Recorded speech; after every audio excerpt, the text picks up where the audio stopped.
Karen is here. Karen is here. At 6:05, we officially called the meeting to order. We took attendance, but now I'm recording. So per our agenda, which is specific and light on purpose, because we are now at the place where we are drafting the blueprint, piecing together the various, the data, the backup, the various materials that we need to tell the story and to create this blueprint. I had included as backup because I think it is going to be, I personally believe it's going to be relevant and resonant. The executive order at the federal level, which is very much focused, Policy Link is a research-based organization. It's a research institute that helped and worked with the various departments at the federal level to establish this equity blueprint. There's a lot of great language. I don't think we reinvent the wheel in terms of like trying to take some of that language and inserting it into our blueprint. Again, it's very specific to federal agencies. But what I think is really compelling is the language, the tools, the structure. And what it also did for me and is doing for me is helping me realize and solidify the position that we've gone about this without money and without experts committed to this in the field on a volunteer basis. And yet we've really managed to create the right structure, the right way to collect data and information. And a pattern has evolved that seems to be similar to the work across the board. When you look at these various organizations, there seems to be repetition and a pattern, and we're kind of on to that. And we've been doing it in a way that there seems to be parallel paths across the domains, whether it's some of the other cities that we've looked at and some of the work that they've done at the federal level, some of these corporate organizations. And again, they've gone deep listening, fact finding, and we've talked to various stakeholders. And I think we're at a great place. And I think we can all feel comfortable that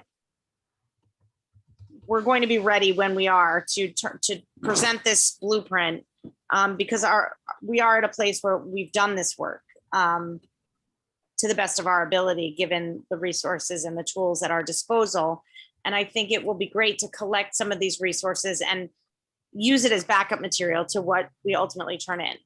So I wanted to put that federal document, Policy Link. You could spend a lot of time kind of going onto the links and getting lost further into the supplemental material. I hope you'll do that. In terms of the blueprint, Jason had given us, everyone has sort of given their piece of it. We transcribed the roundtable. So we have the anecdotal stories, the narratives, the personal narratives. We have a way to fold that into the presentation. We have all our links. We have all the data. We are now at a stage where we've got to kind of do a deep writing session so that the language, we can get a draft that we can share. I think the hope is that starting Monday, we have a writing session in person, and it will be not a public meeting, which according to the FOIA, the discussion we had about FOIA a couple months ago, we confirmed that you are able to have these writing sessions without worrying about FOIA violations. Karen had heard that same response. So Monday, if you're interested in a writing session, we're going to dive in Monday morning in person at 9 o'clock. So you can message me if you are interested. And we will keep that again to the members and the ad hoc members who've kind of been repeated participants. Katrina, Ryan, I'll send out to you, and Jamie, and to Kathy. If you're interested but can't make it Monday morning, let us know that as well, because we can share drafts privately and directly. And then once we have a draft, we will then circulate it to the group for comment. I think at that point, we're going to have some public comment opportunities, a meeting devoted to whoever wants to come and ask questions of us before we present it, just again, so we can be fully transparent about our process, not be afraid of any questions that we might get, field some questions that may help inform some last minute changes that we want to make. And then, you know, I think how we present this is important, but I think we're not going to get so lost in making it such a pretty thing, because again, that is time, energy, money, resources that we just simply don't have. And so I think we're going to kind of focus in a rudimentary way on the design of it, but not get too worried on making it a gorgeous looking document. I think pull quotes will help, and we can make it aesthetically pleasing to the eye with language and the way we use fonts and all of that. But in terms of having a very professionally designed thing, I think that we don't want to get lost in that. You know, I know the strategic planning group made a really pretty document that people have referenced at the administrative level, but we just don't have those resources. And again, I don't want to get lost in that and stuck on that. So I think that's kind of where, yeah, Ryan. There are interesting, you know, in going through the strategic plan from the town, you know, not so much the way it looks or whatever, but I think there are things in there that would be useful to use in the way that we frame things to support some of the goals of the town, and to use some of the language. I think it would strengthen the blueprint just to be very versed in that plan as well.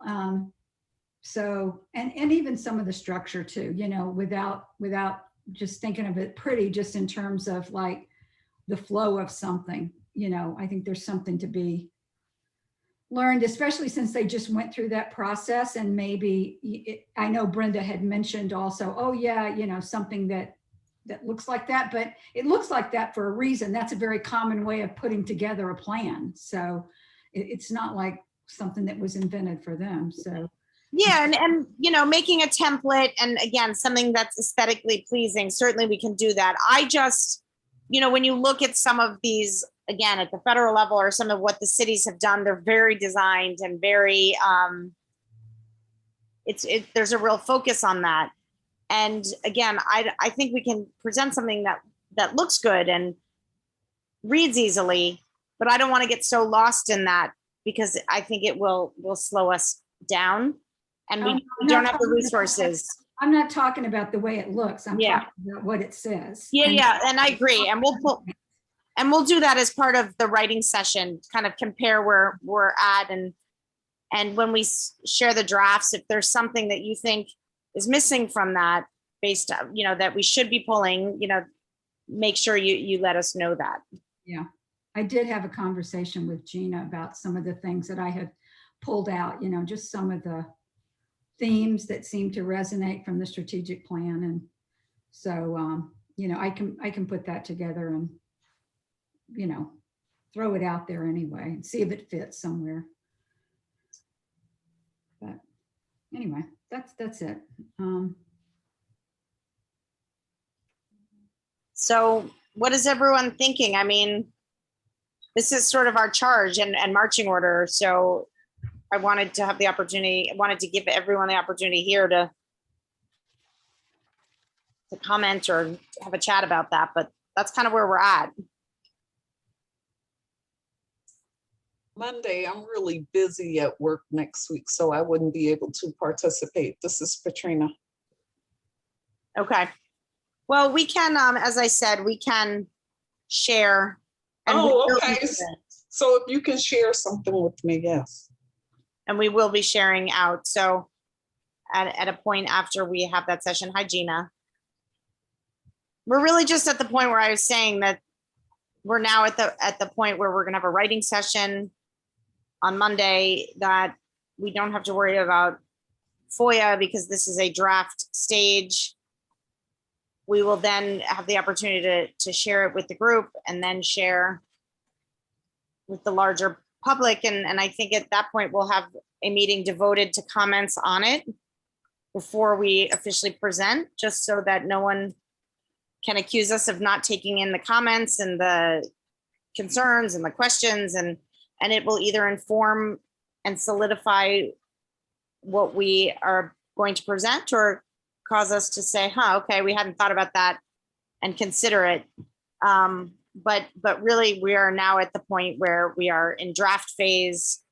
And I had also said that what's been encouraging about reading some of the other equity plans, racial equity and justice plans, is that there's a continuity across all these domains. And what we have done really models what some of the more well-funded, bigger organizations have done in a smaller way, but using data, qualitative, quantitative data, anecdotal evidence, deep listening, public comment, best practices.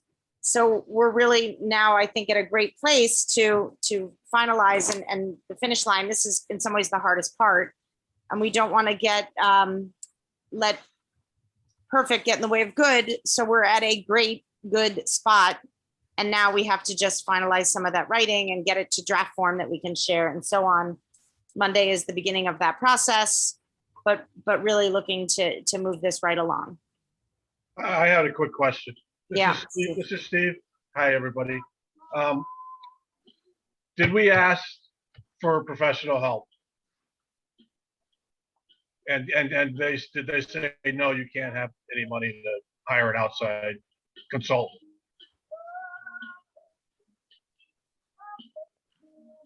I'm sorry, you're asking if we've ever asked and did they say no? Yeah. We had asked early on for a recording secretary. Yeah.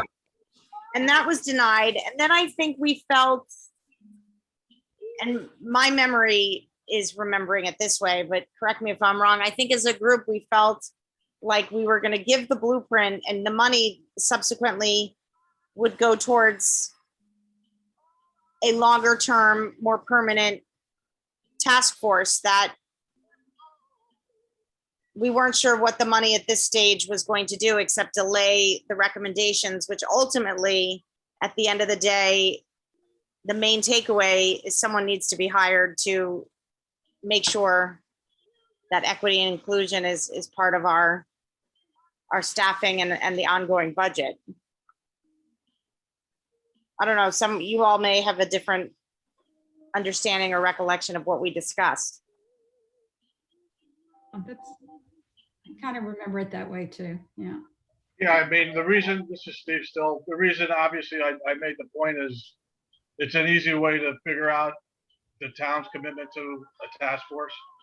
If we ask for money for a secretary, they gave the town plan all that money. If we asked for a little bit, they said no, then we know, so it doesn't do any good to guess what they would do with the money or whatever. I would just ask for the point of what their commitment is. So, yeah, go ahead, Gina. I think the decision that we made was that happens at the next phase, because at this phase, their process took 3 years. We weren't given 3 years, we were given, 1.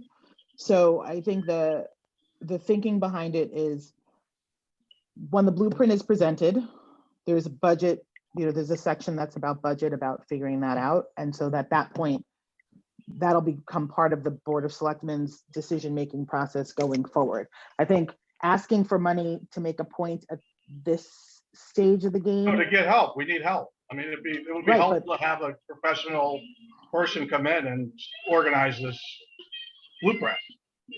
We could do it, but it would be helpful so we kill 2 birds with 1 stone. We find out their commitment and we possibly get some help.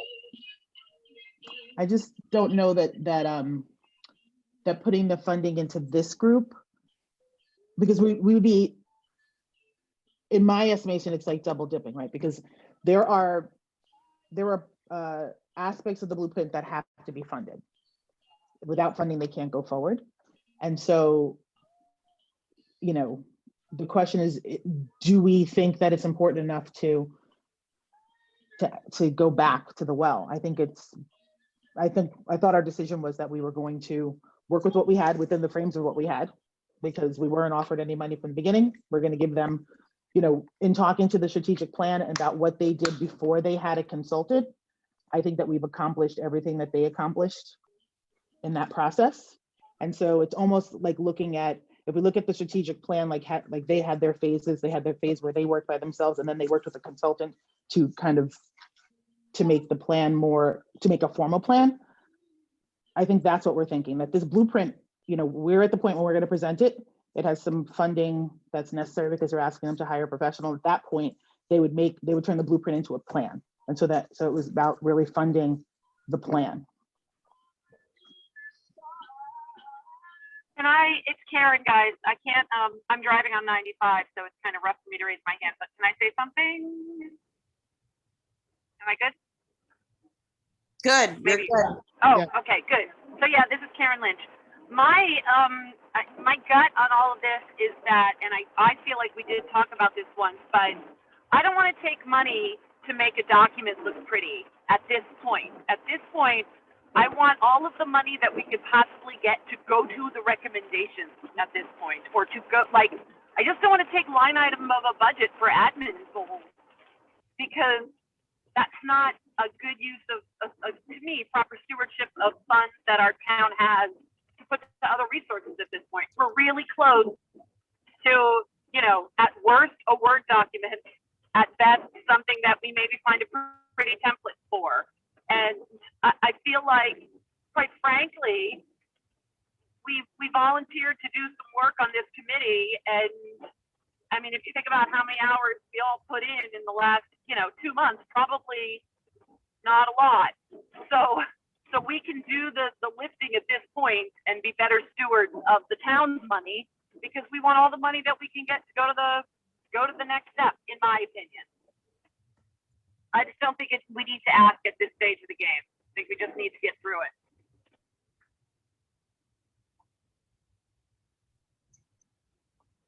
And I would echo that. I feel the same, Karen.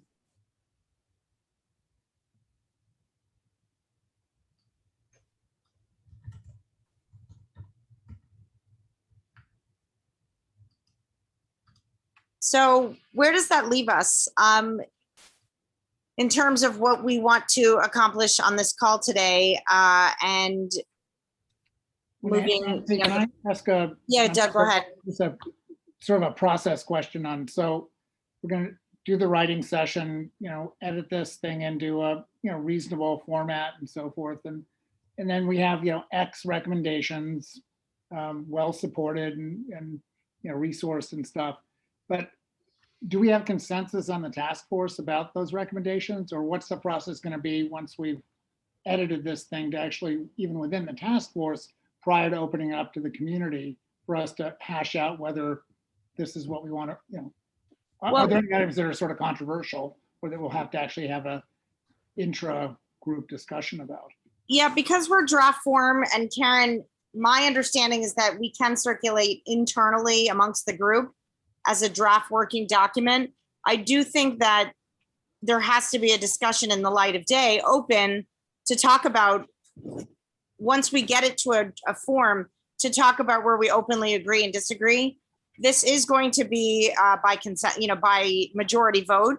So there may be 3 people or even 4 people that don't agree with some of the recommendations, but if 5 do, then we go with them. And, we wouldn't be able to say it was unanimously supported, but, the hope is that we get to a place where, yes, we all agree on all the recommendations, but not everyone has to agree with every point and period and comma and line item for this to move forward. The hope is that it is, and that we come up with a document that is hard to argue. Right. I would say that, having looked at it and seen what the recommendations are, everything is controversial, I guess you could argue, but nothing is out of the realm of what has been proposed. And this goes back to my initial point, kind of universally in this space. Right. And I mean, the don't- most controversial thing is some things around police accountability, which our police chief has already sort of said he supports. So, I also think that because, sorry, it's Karen again for the tape. You know, we now know that Brenda's committed to having somebody, you know, there was a staff member or a consultant in her use of the funds, which we can talk about. I think it's on the agenda for next. But that person is ultimately going to have some decision making. So, you know, as long as that's pretty high up in our recommendations, is to have a person to spearhead the next step effort. I think that we can all feel pretty comfortable in, you know, well, I'm not saying like voting yes for what we have, but accepting that even if we do vote yes for what we have, somebody may say, yeah, we're not going to do that one. And we have to be okay with that because it will be out of our charge in a few weeks, probably. and I feel like we can only make recommendations. That's It right. doesn't mean that it's going to happen. And Karen, this is Nancy, to your point, someone presumably who is that consultant is an expert in that space and will understand contextually where these recommendations fit in, what the priorities should be for our town, looking at it globally, what makes sense to kind of align, you know, the top three things, the immediates, the 3 months, the 6 months, the year, and so on. And again, to reiterate your point, it's also case in point why at this point, we shouldn't be spending the money. We should be putting any money towards that expert who can take these recommendations and help implement and prioritize. At least that would be my thought. You know, and the thing is that in terms of the core recommendations really haven't changed, and I don't think they're going to. You know, we kind of agreed on them a while ago, but if anybody, and I haven't heard any concerns really, but if there are, we can definitely we can talk about them when we're in our final draft stage. I think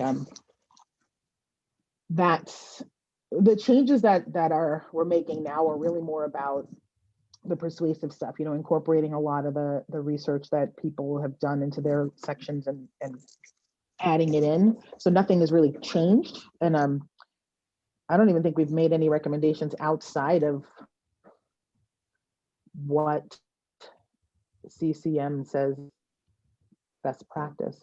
But you know, obviously we always have an opportunity to talk about that. But I think thinking about it kind of in terms of if we're kind of aligning ourselves with how the strategic plan worked, I'm considering this, you know, when he spoke to us again about like what happened before the consultant came in, because it was really like they collected a lot of information and then the experts came in and said, this is doable, this is not doable, this is something that can be expanded, this can't be expanded. So it, you know, I think that at least gives, you know, the town the control and the ability to, you know, kind of take it from here to the next phase. So yeah, I think we're just kind of getting it.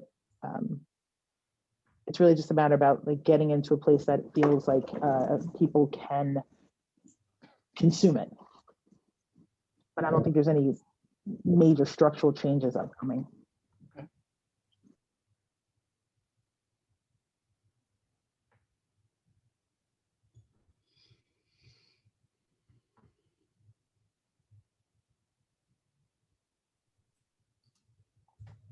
So with that, we alluded to this. There are federal funds that COVID relief funds and state funds that the town, the administration has presented.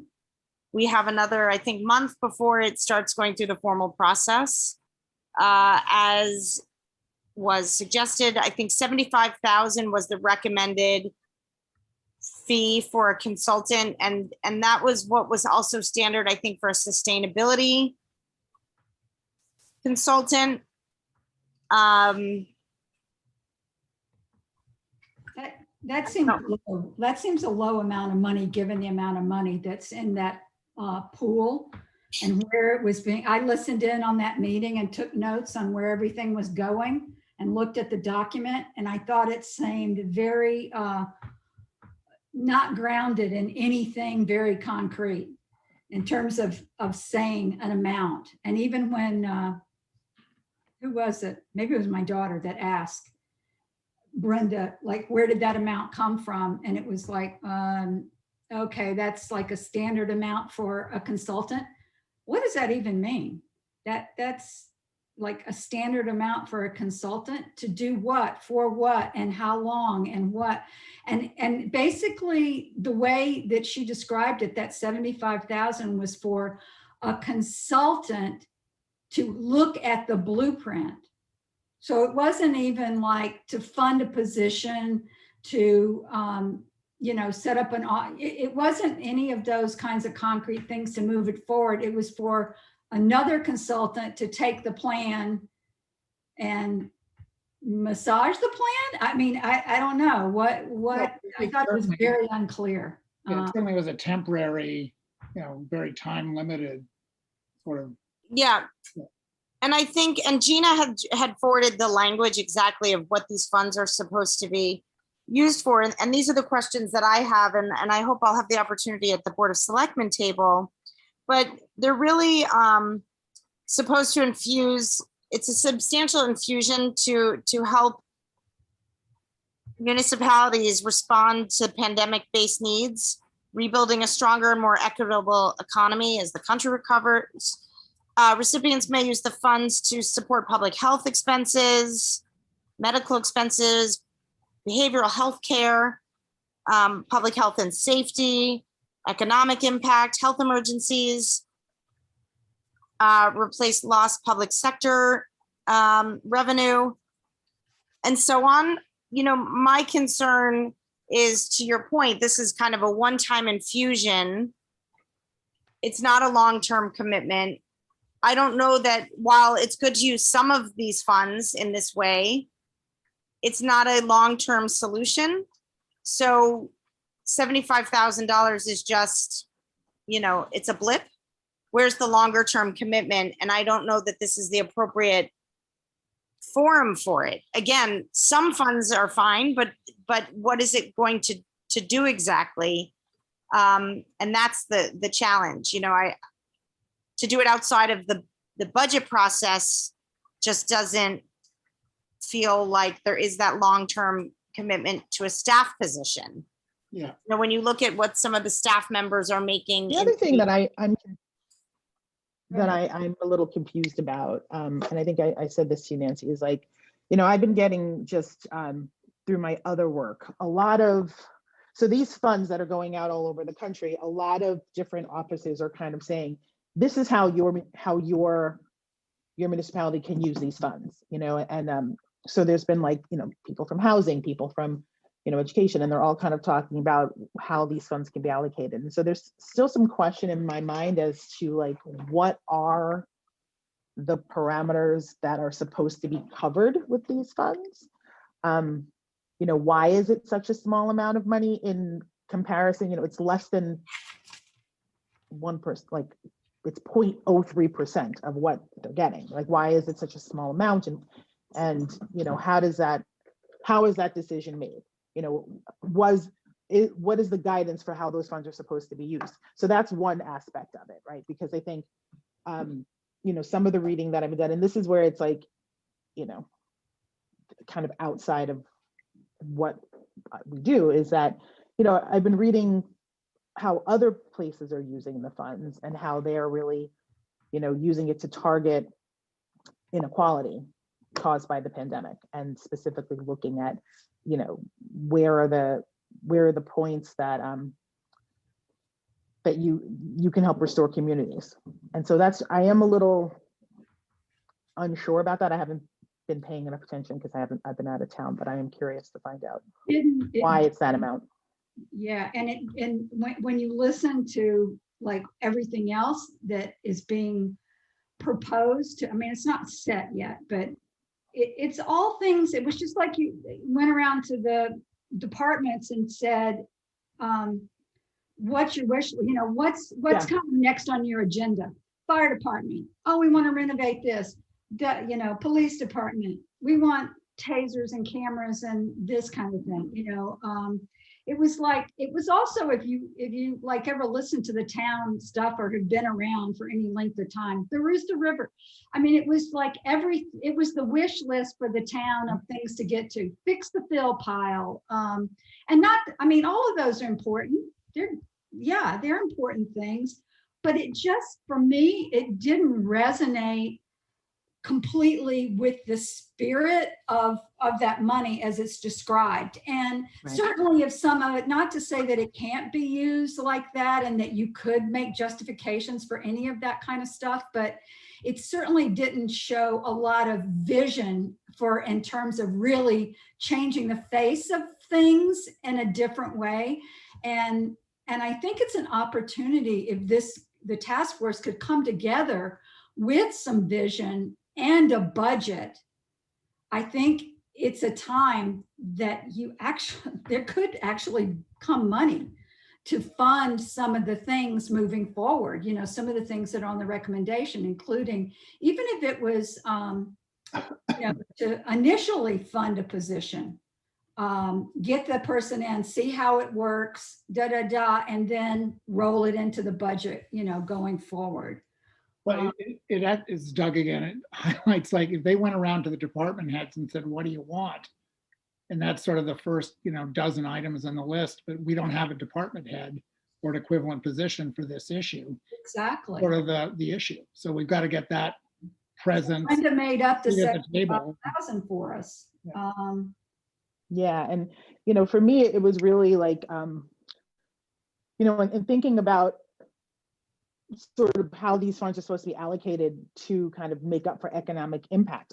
The question in my head when I looked at the budget is like, where's small businesses? Where is like the amount of money for homelessness, the amount of money for mental health, in the whole grand scheme of it was such a small portion, like the parts that have been really significantly impacted by the pandemic, the real, like the meat and bones of it, the people who've lost their businesses, the restaurants that, had to close, the people who worked in the kitchens who had to get other jobs, like all of those, when looking at equity from sort of a global perspective, right? Like, I think one of the things that, people challenge me all the time is that we're really just looking at race. But when we're looking at sort of justice and equity across our community and looking at like all the different people that have been impacted over the past year and thinking about what these funds are for, there does be a little bit of mismatch.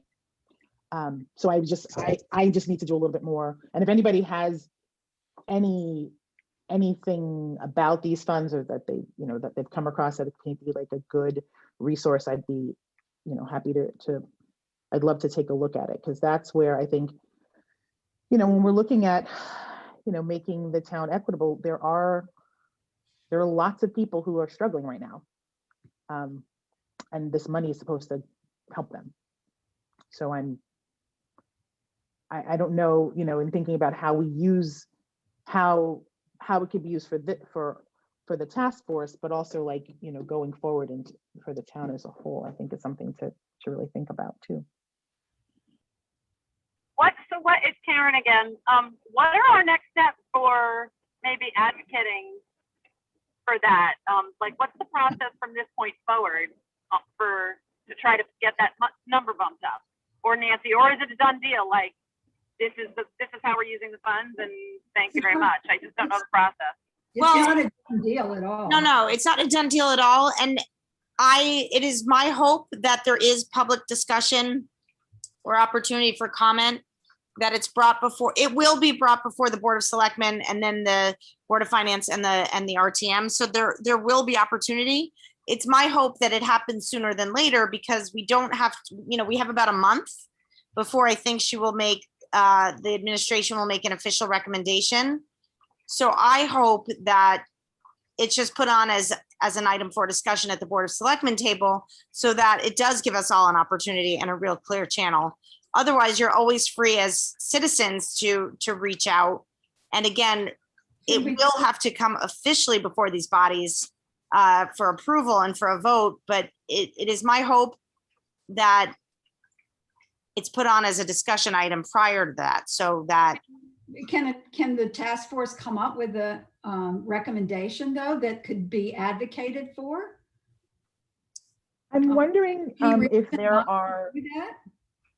well, I'm wondering if there's other best practices out there that we could look for. That's what I was asking about, resources for how other communities are using it, right? Because that's another way to look at it. To say Jason, like oh, how I'm it sorry. works. Jason had given you, sorry, Gina, to interrupt. Jason had given us a list of the communities and municipalities that have it as part of their line item operating budget.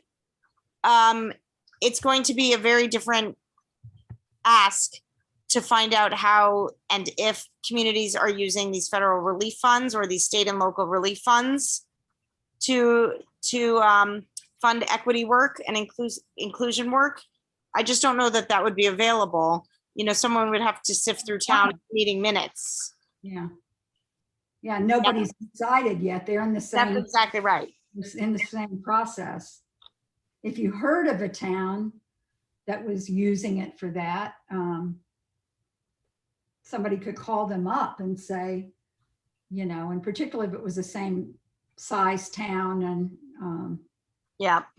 but it really is a lot of money, and it really is literally, I mean, when you go down the list and look at it, it's everybody's just grabbing a piece of it. It's like, do the golf course, facelift Jennings Beach, build a patio at the senior center, do what, it's like a wish list. Yeah. And I think Yeah, and it's ought to have a wish list in there. yeah. Aren't we on the list? I mean, there was some recommendation in the top 25. Yes. That we have some placeholder. I'm just not sure what it actually. It's 75,000. Is it just- $75,000, Doug, for a consultant. But as I said, Jason did come up with some information which was revealing, which is not a lot of municipalities in Connecticut, very small number of the 169 towns, under 5 are putting in in their operating budget. Yeah. So not in their relief funds mechanism, in the relief fund mechanism, but in their operating budget. Very few municipalities have equity and inclusion as part of their mandate. So we would be doing something by asking for it through a more permanent channel, something pretty groundbreaking. And I wonder, I think it's good to ask and advocate, and we should try to get more of that pot as a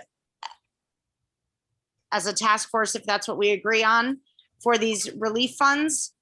But again, maybe the focus should be on the more permanent piece of this and focus on the blueprint recommendation rather than trying to get more money for a consultant, which isn't long-term anyway.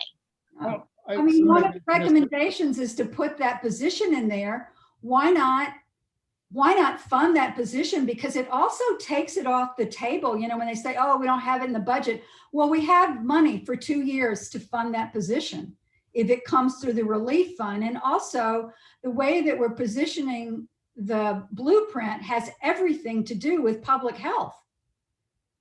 And I mean, the argument behind it is a public health argument. So it seems to be a perfect fit and also an opportunity to do something that's a little bit more visionary than just, going like, oh,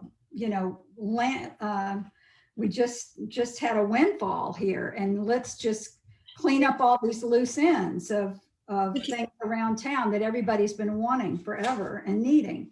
The concern, and I'm just raising questions here, if the blueprint is turned in after the request for money, we're not tying it to something specific and tangible. And so again, part of me feels like, okay, let's have the consultant come in to look at that. But one of our recommendations right off the bat is for more money. Like we are building in that mechanism in the blueprint, asking for more money. It's like, I don't want to get the ask lost because it gets, to me, it gets confusing what we're asking for. Fine, you want to spend $75,000 on a consultant to help go through some of the recommendations. Well, the first recommendation is hire somebody permanently at the tune of whatever. I don't know. I mean, You're waiting a whole nother budget year to get that person in, and you're diddling around with a whole nother consulting, really, what's that intermediary consultant going to do? Here's the thing, if you look at how the proposal that from the schools, they're thinking long-term, right? Because they're funding some trainings, they're funding some staff positions, like they are doing some of that visionary thinking with those funds.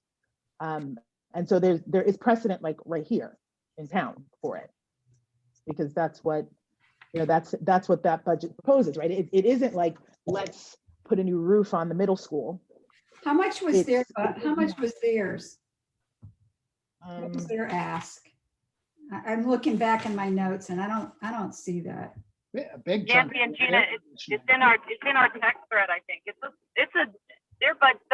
The Board of Ed one looks amazing, in my opinion. Comparatively Yeah. speaking, they have their ducks in a row. It's So beautiful. so they're basically, they're 3 phases, which is survive, thrive, and transform with their funds. And so they're looking at things like, they took kind of a top-down view of like looking at student outcomes, looking at family connections, and really like the money that the proposal is really looking kind of globally at, they want it. The first thing is a diversity, equity, and inclusion administrator. They put in $480,000 of that money to go to that. 101,000 in equity learning, 120,000 in the state residency program. They put money into, assessment design, staffing. So like they're really taking the money and using it to really transform how things are done. Not to, and the Board of Ed has the same, if you asked every principal, they could give you a list of things that they need. Everybody needs a new playground, everybody needs new windows. That's not how they're thinking. That's not how they're thinking of using these funds. They're actually looking at these funds to transform. And so I think, to kind of Ryan's point, that I didn't get that feeling looking at the town budget. Mm. Like I just got the feel, like I looked at it and I thought, oh, this is a way to fill budget shortfalls. And I feel like somehow I missed that in my notes or something. Was their amount actually, did it get into Brenda's proposed budget? I think the funds go separately, I'm assuming, because I didn't see, Nancy? I actually didn't see any school funding in Brenda's budget. Oh, okay. Do you remember, Nancy, whether that was in Brenda's budget? Because I don't feel like it was. No, this is no. This is the elementary and secondary school Yeah. emergency relief plan. So this is, I guess this is different funding. It's a different grant. Oh, it's But a different yeah. bucket? But it's a different bucket, but it's the same concept. It's the idea of taking these funds and using it to make up for. Maybe that's a different grant that's coming directly to the schools or something? It looks like it might be. Okay. But again, I think in terms of how. I don't know that it's a different bucket of money. I think that the administration has the authority to earmark, is my understanding. Okay. And that's what they're asking for. Because I'm sure that after that meeting and when people get wind of it, I mean, there's going to be a lot of people, other groups jockeying around for that money, and there's going to be a lot of shifting and playing with what happens. So I don't know. I just feel like not doing anything is a missed opportunity, because there's a lot of control and say very locally through, because it's not like some kind of top down. It's like, okay, town, here's your money, figure out how to use it, as long as it Well- complies in this broad way. So, Let's get a sense of the body, which is not an official vote. I'd be curious from Bev, Steve, Karen, Tamisha, Gina. Do you think that we should separately from the blueprint come up with a statement or a recommendation for more money, asking for more money? Like, what do you think? It would be, someone would have to, draft the letter, and someone would have to come up with what that would look like. And I mean, this is right from the text of how the funds are supposed to be used. The coronavirus state and local fiscal recovery funds provide eligible state, local, territorial, and tribal governments with a substantial infusion of resources to meet pandemic response needs and to rebuild a stronger and more equitable economy as the country recovers. I think the fact that the funds have the word equity in it is that, the idea is they want funds to really think about, they want municipalities to think about equity as they do this, and equity in whatever that means to your community, right? And does fixing the golf course do that? And so they're is it worth? yeah, that kind of stuff they're putting under quality, kind of quality of life. The golf course makes a healthier community kind of thing. And that it was just like, okay, I think we can think a little bit more. I mean, it does, but also, there are other things. Yeah. So I don't know. I mean, yeah. And again, it definitely comes down to one of those things, again, is what happens when you have different people at the table. The overarching, goal in my mind is to be another voice, to say, hey, have you considered? I mean, that's kind of what I've said to everybody. Like, have you thought about it this way? Yeah. That's the lens issue, right? I mean, have you thought about it this way? Yeah. So the lens is, we're gonna help our community. And so people who are not struggling are the ones who are thinking about how to use the funds. I think if you ask people who are struggling because of the pandemic, they don't really see the golf course as a quality of life issue. Mhm. And so it's a matter of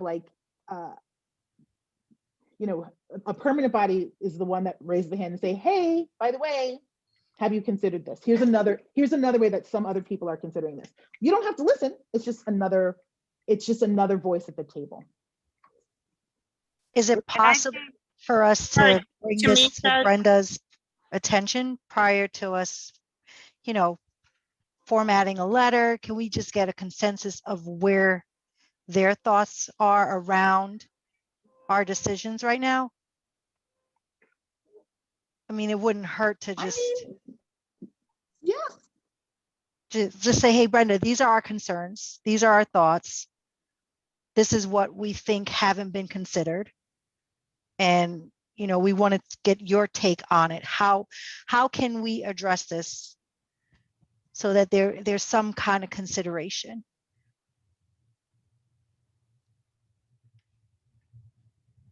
Yeah, and just say, here's an opportunity to put some of this money, I mean, even just to pose it like that, to take some of the money that has the intention, the spirit of this relief has to do with equity and building the economy, strengthening the economy. This is one way to do it and give a leg up on this process for the town and to see what it looks like, Exactly.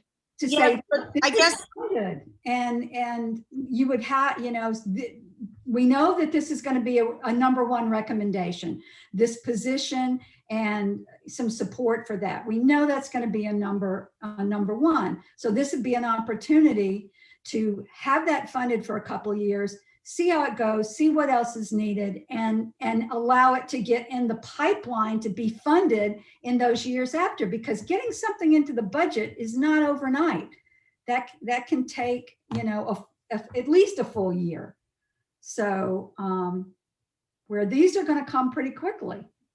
So I think if I could, sorry, because I want to go back to Tamisha's point, I think, and to my initial question of getting a sense of the body, because the fact is, Tamisha, that's exactly what I'm asking is, and I guess I would like to clarify what it is you're suggesting, because what I'm saying is if we're going to do something and we do it as a group, it has to be public.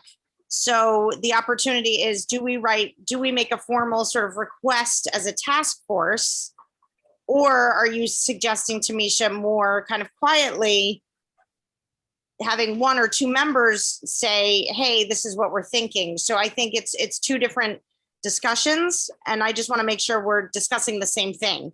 My initial question was about getting a sense of the group, and we can't take a formal vote because it's not on the agenda, but getting a sense of the body of, do we want to make a formal statement that by its nature would have to be a public statement or even an inquiry? That's sort of the first question at hand. Or Tamisha, I think what you were saying is do it more sort of as a conversation behind the scenes. So I just want to clarify. I mean, can I just jump in for a second? Like, and Tamisha, correct me if I'm wrong. I think what she's suggesting is, you know, I think it's a both and kind of situation, right? Like, I think the question of kind of how, you know, to getting to know what her thought process was. How did you come up with this? Did you consider? Is a conversation, you know, as always. And it doesn't necessarily change that if we needed to make a formal statement, we could do that as well. I mean, I think, you know, to find out, to be that voice at the table, I think the important thing is, as a task force, our whole job is suggesting, right? You know, we only make recommendations. We don't tell her what to do. So I think, you know, how would we feel about inviting her to a meeting to have a conversation, you know, we can talk about it. And she can decide whether she wants to do it in a meeting or if she wants to do it, you know, maybe Tamisha, you could talk to her beforehand about it. But the idea is really, the spirit of it is, as a task force who's been looking at equity, to tell you about the way that some other people may think of using these funds, to make that part of the decision process. If that's kind of, that might be an approach that feels more, I mean, we might be able to get further that way, basically. So help me understand, when you say make it public, what does that look like? Because I thought, well, the letter was going to Brenda's office. So It's anything that we write or anything that is sent to her is by its nature FOIA-able. So is subject to the public, meaning if you did it as, even if you did this as a private citizen in writing, it's all public. So if you have a phone conversation, if someone meets her in an office, you know, that's when you can have a quiet conversation. And again, not to hide behind a lack of transparency, but because you just want to we want to like lay the groundwork and understand, so that none of it does feel like, and none of it should feel like an attack, because again, I think we're all after the same thing, the health, safety, well-being of the community. And if you see the racial equity and part of that, then none of this is like a gotcha. I just think that there are two ways to do it. It's sort of like the quiet conversation initially, or any other thing is public by its nature. That, I think out of respect, with, just to, yeah, I think a conversation with with Brenda her. Yeah. is definitely the first step. And saying, here's the task force sees this as a real opportunity and we want to work with you. And this is what we're thinking. Exactly. I would use those keywords, Ryan. You know, this is an opportunity. Yeah, to move it forward. And we're seeing something, you know, we're seeing X, Y, and Z. It doesn't have to be written. We can see, you know, funding that would support that initial hire, funding that would do this, this, and this. And we're seeing it in a ballpark of 450,000 or 350,000. You know, people like numbers, they like some bullet points and you know, to work with and to go from there. And the rest of it is about advocacy, really. And the task force, you know, getting convincing her and then convincing other people that are going to vote on it, because it's not just her in the end either. It's the RTM, it's the Board of Selectmen, you know, to have other people on board with it as well. I'm not sure just, I mean, there's a certain urgency to all this. I'm not sure all the other, you know, organizations in this space are actually as familiar with this process as we are. And I think there should be some, I think we have some role in helping to make sure there are other organizations that are trying to speak with Brenda about this as well. So it's not necessarily just us. Yeah.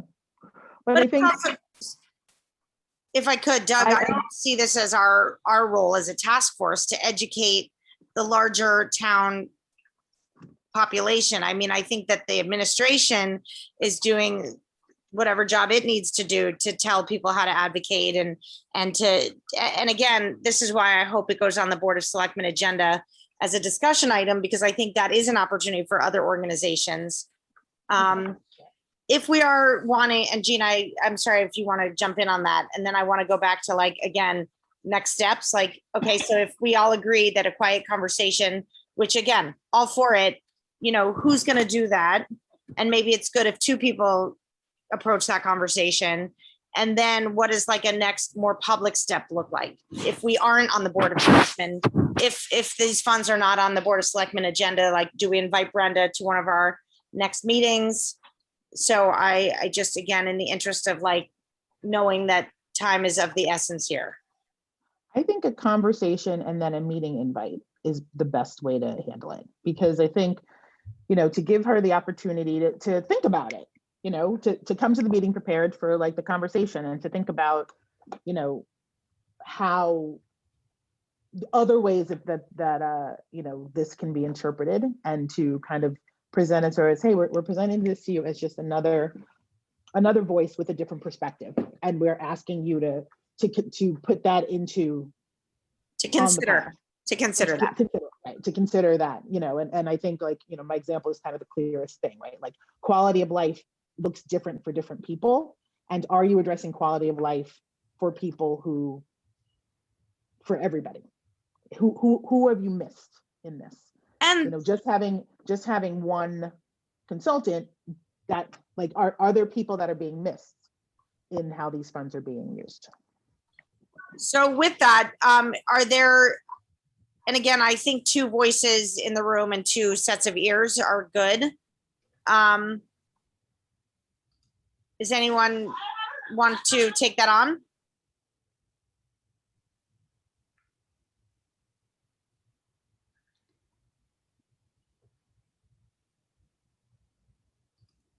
I hope I didn't freeze, and I hope it's just quiet. Well, I hope it's not quiet. I hope that I did freeze, but okay. So if our first step is to have a conversation and no one's willing to have the conversation, we've got to either move on from that, or Gina, maybe we can talk to, if someone's not here, I don't want to volunteer their time. So Gina, I frankly think that someone, I'm grasp sorry. of the intent of the grant, it seems like it is. Yeah, I mean, you know, obviously I'll do it, but I wanted to give someone else the opportunity. I mean, I volunteer to do it. Yeah, Actually, I would be happy to go there. I mean, I'm not a task force member. Otherwise, I would say I'd be happy to go there as a listener, or whatever whatever you need to take notes or whatever. And I'll be happy to do like advocacy afterwards. Tamisha, were you going to say something? I No, think you're cut off. that's me. That's Beverly. I think it's very helpful. It's Beverly Veneer. I I'm apologize. sorry. I think it would be helpful if someone that has a rapport with the select woman goes there. I mean, I don't know her.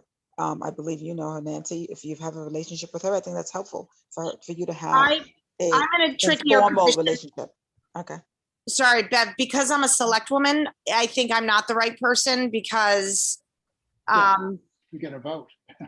I will ultimately be voting and I will have an opportunity at the table. So I think it's important for another voice to be in the room.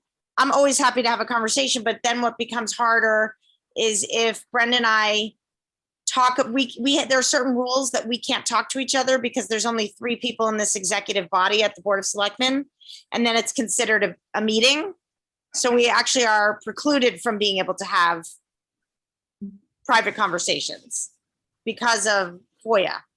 Yeah. So Bev, while I'm happy to do it, while we do have a rapport and a relationship, and I'm not afraid of the conversation, I just don't think I'm allowed to have it. I'll say I have no rapport with Brenda, probably a negative rapport, but I'd be more than happy to properly and professionally join you, Gina, and have a discussion with her out of respect and just, to do the right thing.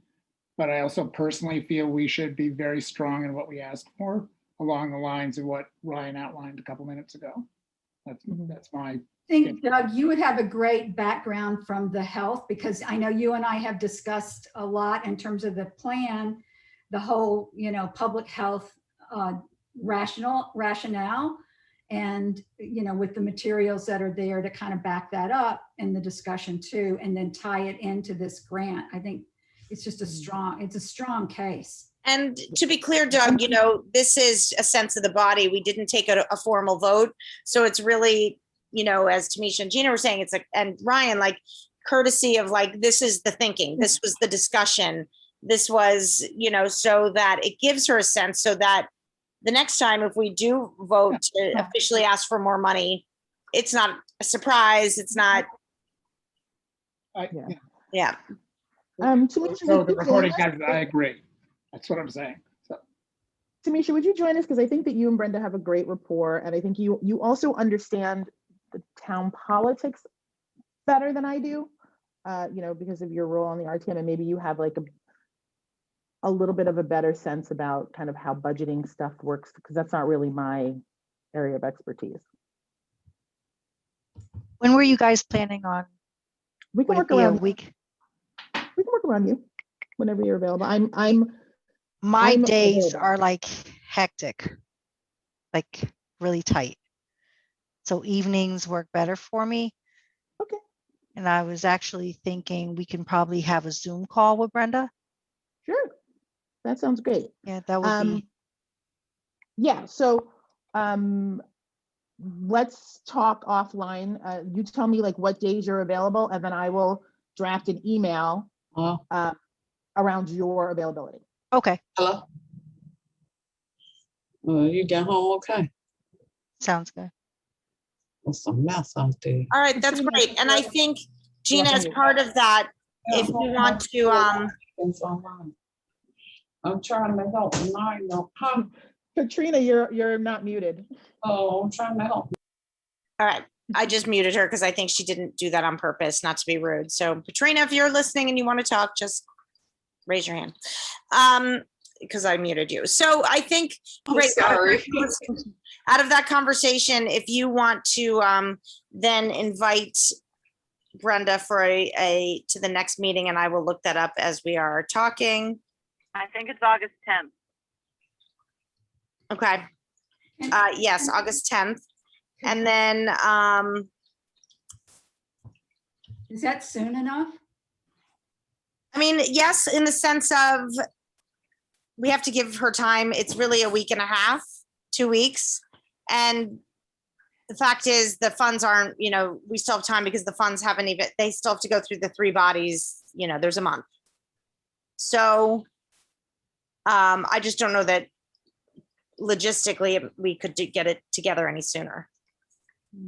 So August 10th. The writing session, we're starting on Monday. We are moving this ball down the field. We are in forward motion. The train is running. Any analogy, it's happening. It is happening. It is happening. So if there are bits and pieces that haven't been discussed that you definitely feel are important that need to be included, you will have an opportunity at the draft phase. If you're interested in being part of the session Monday morning,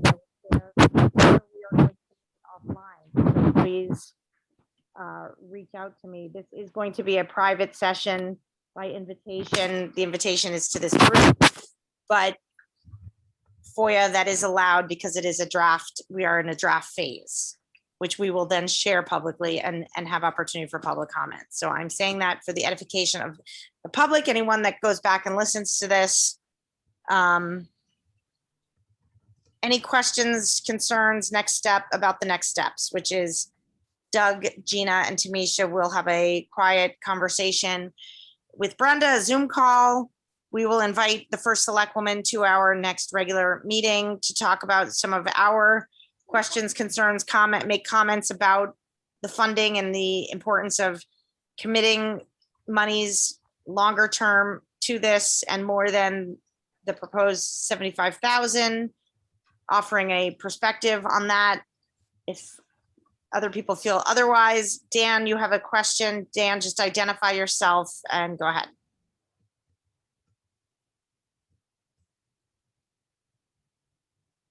You're muted, Dan. Sorry about that. Hi, it's good to be with you, Dan Iacovella. So I just had a question. I don't know if this is possible with the 75,000, rather than it being a lump sum. Is there a way to, if that's all the funding that they're saying is going to be available, is there a way to leverage it to say, look, we want more, and we want this 75,000 spread out over, say, 5 years, so 15,000 a year, so that, No. you know, Fairfield makes up the difference? So I don't believe that that is possible with this federal relief funding, but I would say that whatever we do, for me, again, it would be important that this is really seed money.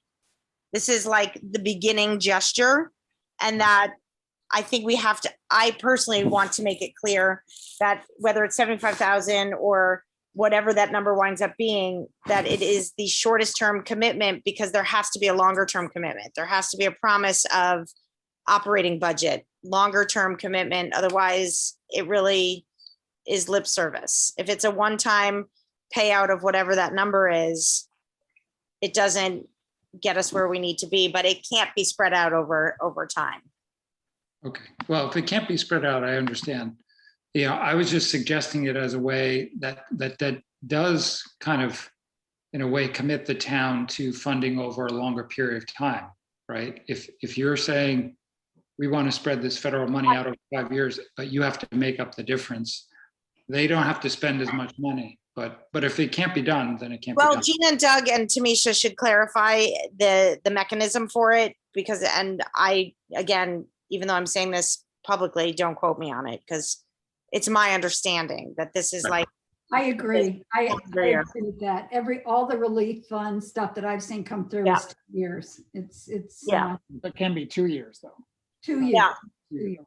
Yeah, Yeah, and you know, in looking at some of the other guidance documents that I've seen from, you know, fair housing groups and from educational groups, they really are looking at it like, you know, they're proposing using this as a grant that is a seed for something else. So, you know, creating these grant funded positions, which is something that happens in those spaces, in order to kind of move forward. I think the basis of our conversation is really going to be, you know, how are we looking, how does this relate to equitable outcomes, and you know, how is just kind of getting some thinking, getting her aware of different ways of looking at funding. And so I'm gonna, and Doug, I can send you what I have from housing and education. I mean, I'll look around to see if I see anything from like just town budget stuff. If there's anybody that's made recommendations, I mean, there probably is, because people recommend stuff all the time.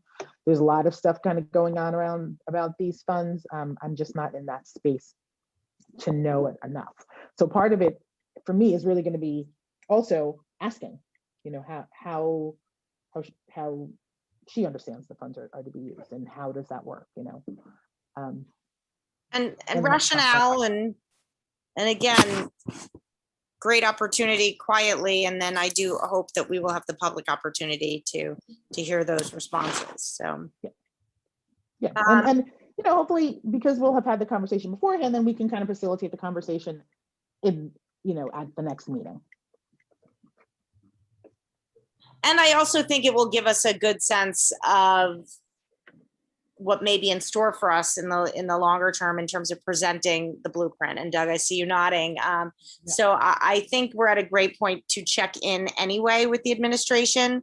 And I would say, too, let's not, if she can't make it, I would say that perhaps a designee would be okay, somebody who can speak on her behalf.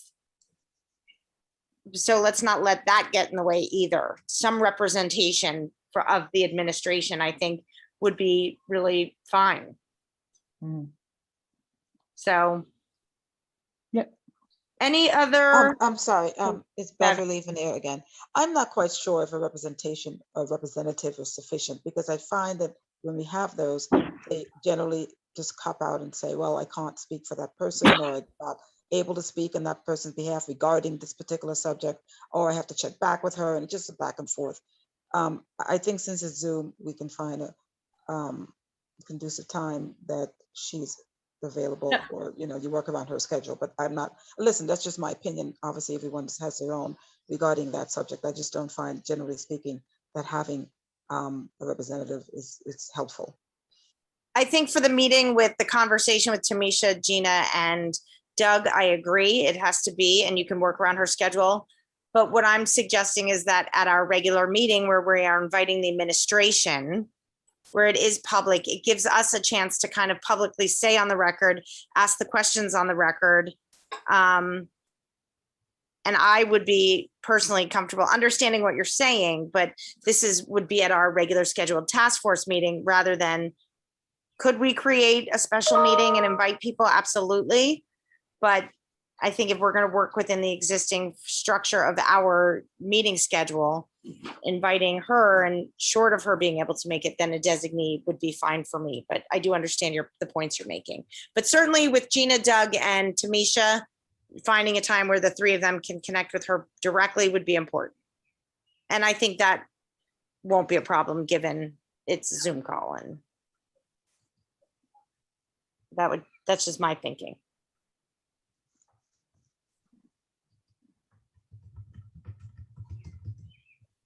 So, we'll wait to hear back from Doug and Gina and Tamisha on that. Anything else? Any questions, comments, concerns before we wrap it up? Okay. Gina, is there anything you want to close out with? Okay. So do I have a motion to adjourn?